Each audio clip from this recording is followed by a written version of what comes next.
guess you look at it a couple of different ways. A great bullpen doesn't matter if you're behind 2-2. Struck him out swinging.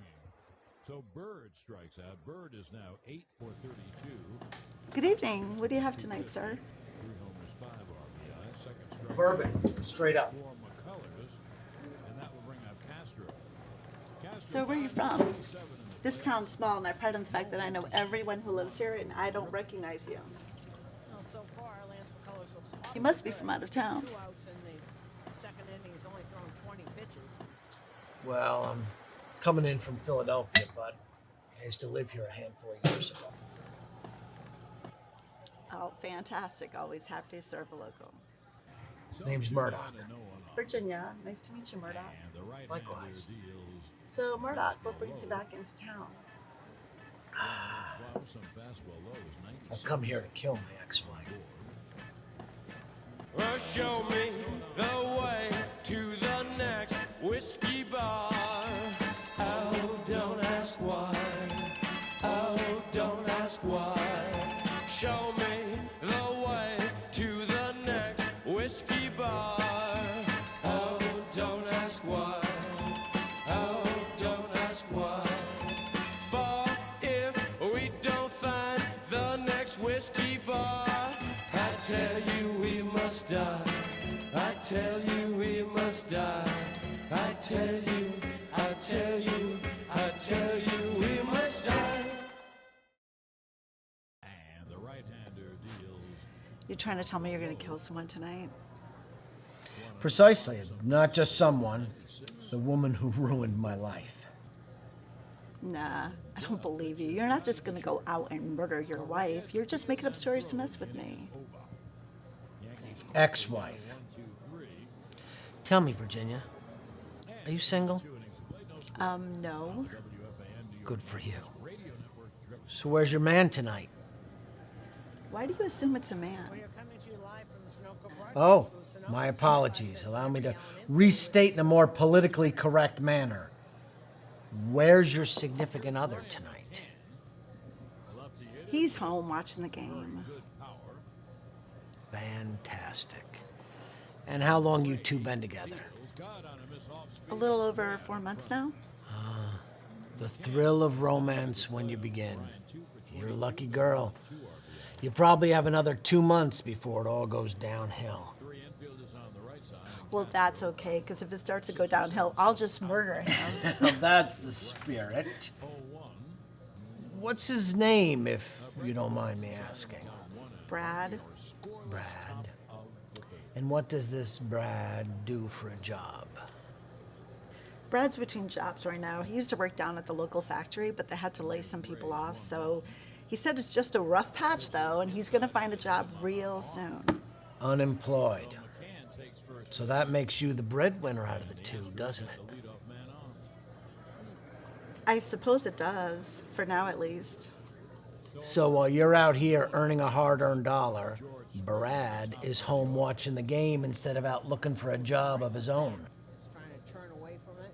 Well, you see, Brad said he's going to make it up to me. Sooner or later, he's going to win one of those online poker games, and all the money we lost is going to come back. The plot thickens. So he's a gambler, too. Wasting away your money like it's nothing. Worthless to him. No, it ain't like that. You wouldn't understand. Wrong, Virginia. I do understand. Gambling addiction. Spending addiction. I used to come home every month to $5,000 to $10,000 credit card bills. Clothes, jewelry, small appliances, rugs. You name it, she bought it. Ended up throwing most of the stuff out. So it was nothing but a big waste of money. Just like losing money at a poker game. No, this is different. We love each other. Another drink? Please.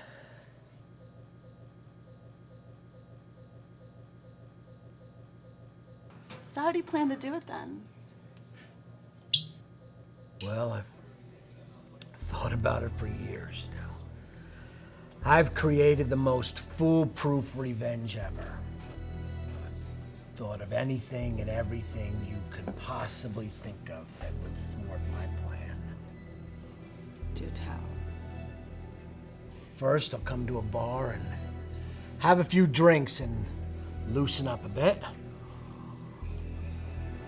Then, I'll get in my car and drive over to the house I once owned. You can't drive there. Why not?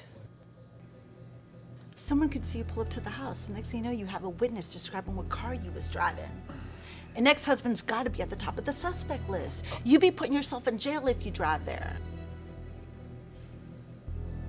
All right, fine. I'll drive and park a few blocks away and walk the rest of the way there.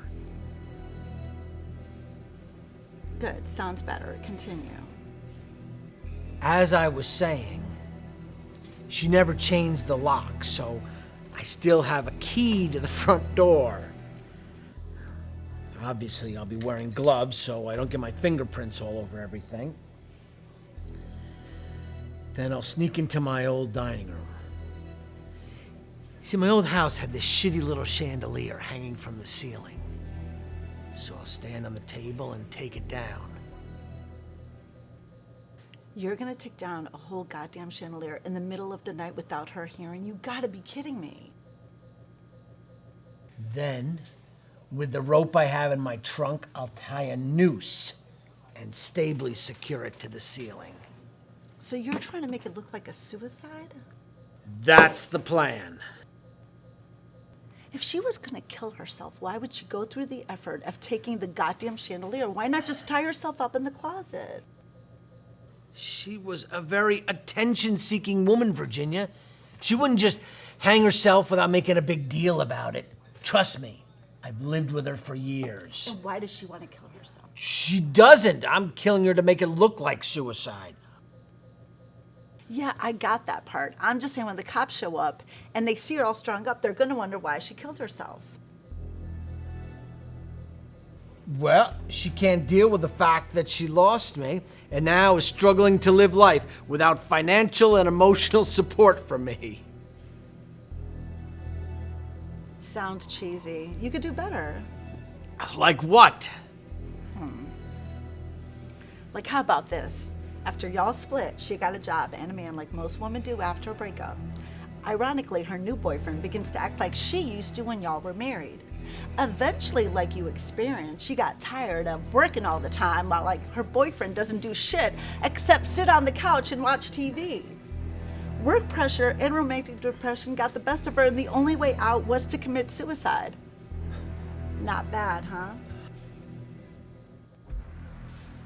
I'm impressed you were able to come up with such a realistic story on the spot. Irony's the devil's language, wouldn't you say, Virginia? Most storytellers create characters and narratives based on events the author themselves witnessed. I think you have some emotions about Brad you haven't fully let off your chest, so tell me about it. I ain't talking about Brad. I was making something up for you. Continue about your plan. Of course. Okay, right, of course. After I tie up the noose, I'll sneak upstairs to my old bedroom, where she'll be sleeping alone. Alone? What if she does have a new man, like I had said? No, she'll be alone. She won't have a new boyfriend. Most girls do get a new man after a breakup. No, she didn't do that. There won't be a new man, and if there is, he's gonna get killed too. Shit, I'm sorry. No worries, Murdoch. Emotions get the best of all of us. Now, I'd appreciate it if I could finish my plan without any more interruptions. As she lay in the bed, alone, I'll sneak up next to her and cover her mouth with duct tape, which will obviously wake her up. Good. I want the last thing on earth she sees to be me. And as she tries to scream and fight for help, I'll tie up both her arms and legs. I'm much stronger, so that won't be an issue. Then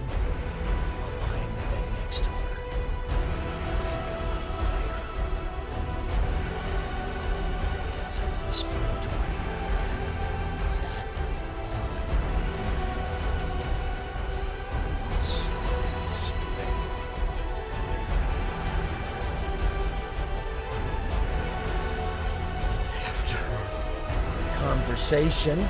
Sure, I'll untie everything and take off the duct tape, bring her body downstairs, hook it up to the noose. That way, when the cops arrive, they'll just assume it was a suicide. And I'll drive away tonight into the morning and be back in Philly before anyone will notice her. A free and happy man. I don't know. I've watched NCIS before, and I know how those things usually end up. They're going to figure out something. Like, what's your alibi? I was home in Philly. Never came here. Can't accuse me if I was never here now, can they?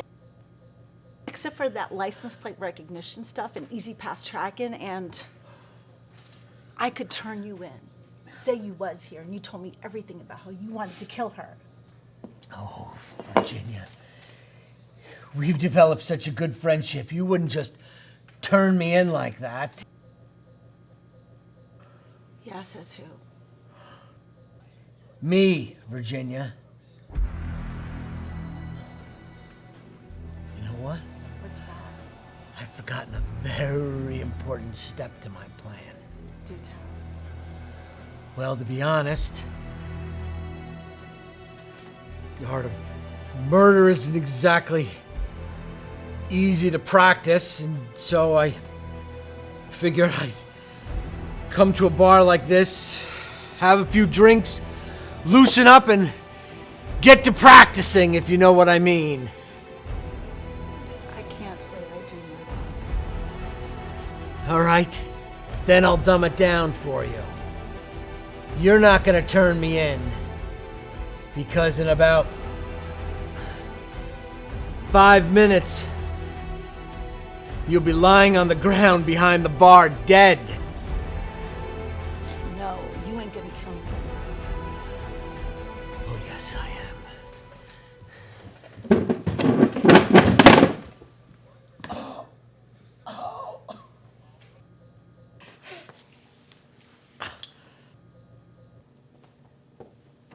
You okay there, Murdoch?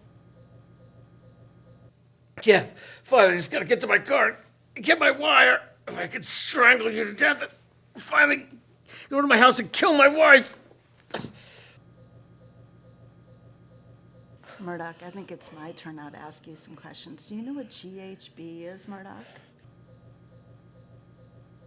Is that one of those date rape drugs? Indeed it is. Side effects vary depending on how much you slip into a drink. The most common ones are loss of consciousness, sweating, nausea, and hallucinations. But it appears that I may have accidentally slipped a bit too much into your drink. You drugged me? Unlike you, Murdoch, I ain't no amateur. I work this bar every damn night, and you had the audacity to think that you were the first man to come in here with some crazy-ass plan? When I first started here, I learned quick that everyone confesses to a bartender. Here, there, and you egotistical maniacs actually carry out your bullshit plans. And that began to hurt me and my ethics. I allowed people to go out there and do something terrible when I could have stopped them. So I decided to put my foot down and say enough is enough. And unlike for you, I did not particularly like you. So I may have put a bit too much into your drink.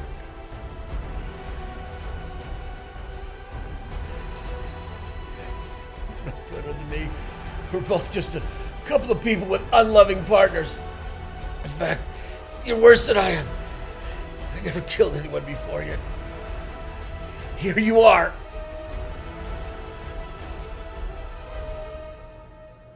The difference, Murdoch, is that I killed for a good reason.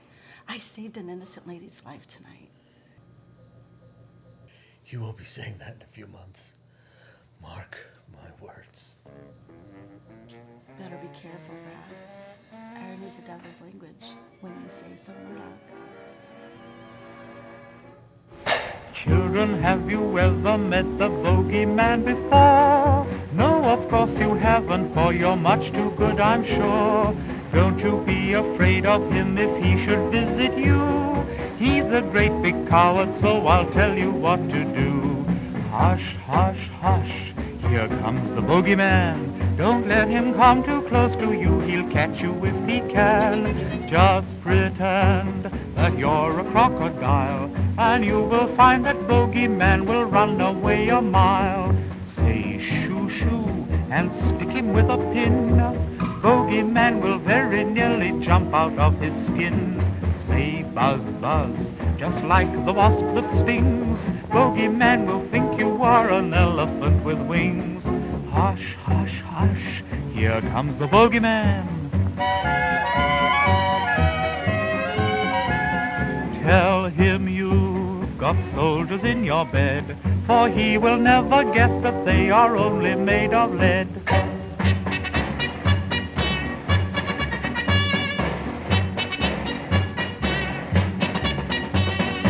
Say hush, hush, he'll think that you're asleep.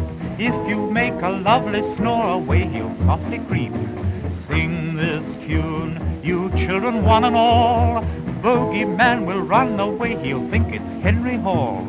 When the shadows of the evening creep across the sky, and your mommy comes upstairs to sing a lullaby, tell her that the bogeyman no longer frightens you. Uncle Henry's very kindly told you what to do. Hush, hush, hush, here comes the bogeyman. Don't let him come too close to you, he'll catch you if he can. Just pretend your teddy bear's a dog, then shout out, fetch him, Teddy, and he'll hop off like a frog.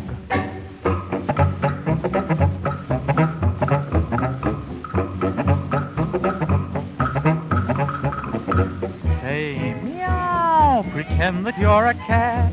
He'll think you may scratch, and that will make him fall down flat.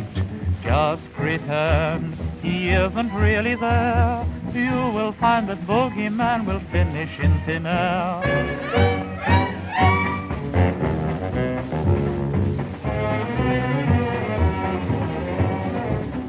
Here's one way to catch him without fail. Just keep a little salt with you and